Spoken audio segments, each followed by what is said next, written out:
ఇక్కడ పూంచితే కత్తులు రాసుకున్న కాడ నీళ్ళు నిలబడతాయి. ఇది 20 ఎకరాల 80 సెంట్లు ఉంది చెరువుకి. ఇక్కడ 5-6 ఎకరాలు ఉడకలేదు. మొత్తం ఈ చెరువులంతా ఎక్కడ చేసుకుని ఈ విధంగా దీన్ని ప్లాట్ల కింద చేసుకొని అమ్ముకునే దానికి ఈ విధంగా చేస్తున్నారు. కాబట్టి ఇటువంటి వాళ్ళని ఇది చేకూరు ప్రభుత్వము ఉద్యోగస్తులు దీన్ని నిర్ణయం తీసుకోవాలా. ఇక్కడ రైతులు కూడా గ్రామ పంచాయతీ కోర్లు ఉన్నాయి. రైతులు కూడా దగ్గర 200 మంది 300 మంది రైతులు ఉన్నారు. ఈ చెరువుని పూంచితే ఇక్కడ రైతులు కూడా బోర్లకు నీళ్లు పెరిగే అవకాశం కూడా లేదు. ఇవి చెరువులు కూడా నీళ్లు నింపే చెరువు. 4 చెరువులు ఉంటే ఆ చెరువు కూడా ఇది దాని చెరువు కూడా నీళ్లు నింపే చెరువు ఉంది. కాబట్టి ఇది చాలా దారుణమైన పని చేస్తున్నారు. ఇక్కడ ఎక్కడో అనంతపురం ఇలా హైదరాబాద్ వచ్చి ఏదో ఆ చైర్మన్ కూడా చైర్మన్ అని చెప్పుకొని ఈ విధంగా ఇట్లా చెరువులు పూడ్చి చాలా అవినీతికి పాల్పడుతున్నారు, అన్యాయానికి పాల్పడుతున్నారు. కాబట్టి ఇక్కడ రైతులంతా కూడా సహకరించాలా.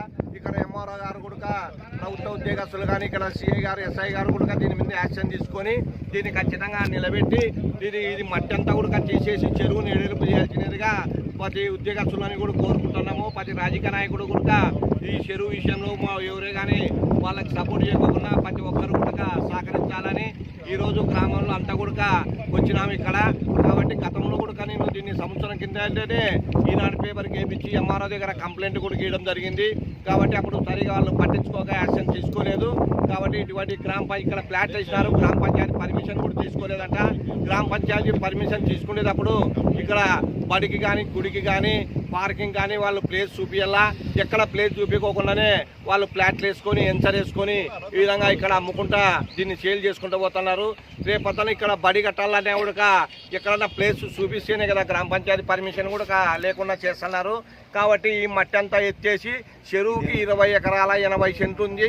ఈ చెరువుకి చూపించాల్సినదిగా ఎంఆర్ఓ గారిని కానీ ఆర్డీఓ గారిని కానీ నంద్యాల జిల్లా కలెక్టర్ని కూడా మేము కోరుకునేదంటే ఇటువంటి అవినీతికి పాల్పడకుండా ఇక్కడ కొండలన్నీ అక్కడ ఇటాసులు పెట్టి జేసీబీలు పెట్టి కొండలు తవ్వుతున్నారు. వాళ్ళకి ఎక్కడ లీజులు తీసుకుంటున్నారో ఎక్కడ మైనింగ్ అది కడుతున్నారు. కాబట్టి చాలా అన్యాయానికి పాల్పడుతున్నారు ఎక్కడింటో వచ్చి. కాబట్టి ఇటువంటి వాళ్ళని కఠినంగా కేసు పెట్టి వాళ్ళ మీద క్రిమినల్ కేసు బుక్ చేయాల్సినదిగా ఇక్కడ సిఐ గారిని కానీ ఎస్ఐ గారిని కానీ ఎంఆర్ఓ గారిని కోరుకుంటున్నాము. ఆ గిప్పర్లు అన్నీ కూడా పోలీస్ స్టేషన్లో పెట్టి ఇక్కడ మైనింగ్ వాళ్ళు కూడా ఏం యాక్షన్ తీసుకోవడం లేదు. ఎక్కడ కొండలు దొరుకుతుంటే కూడా వాళ్ళు పట్టించుకోవడం లేదు. ఇవన్నీ ఎంఆర్ ఆఫీస్కి సంబంధము రెవెన్యూ అంతా. కాబట్టి ఎంఆర్ ఆఫీస్ వాళ్ళు కూడా దీని మీద యాక్షన్ తీసుకొని వాళ్ళ మీద ఖచ్చితంగా క్రిమినల్ కేసు బుక్ చేసి వాళ్ళని ఖచ్చితంగా శిక్షించాల్సినదిగా మేము కోరుకొని ఈ ప్రభుత్వ ఉద్యోగస్తులని రాజకీయ నాయకులు అందరినీ కోరుకునేది అంటే ప్రజలకి న్యాయం జరగాల, ప్రజలకు అన్యాయం జరగదు. కాబట్టి ప్రతి ఒక్కరిని కోరుకొని సెలవు తీసుకుంటున్నాను.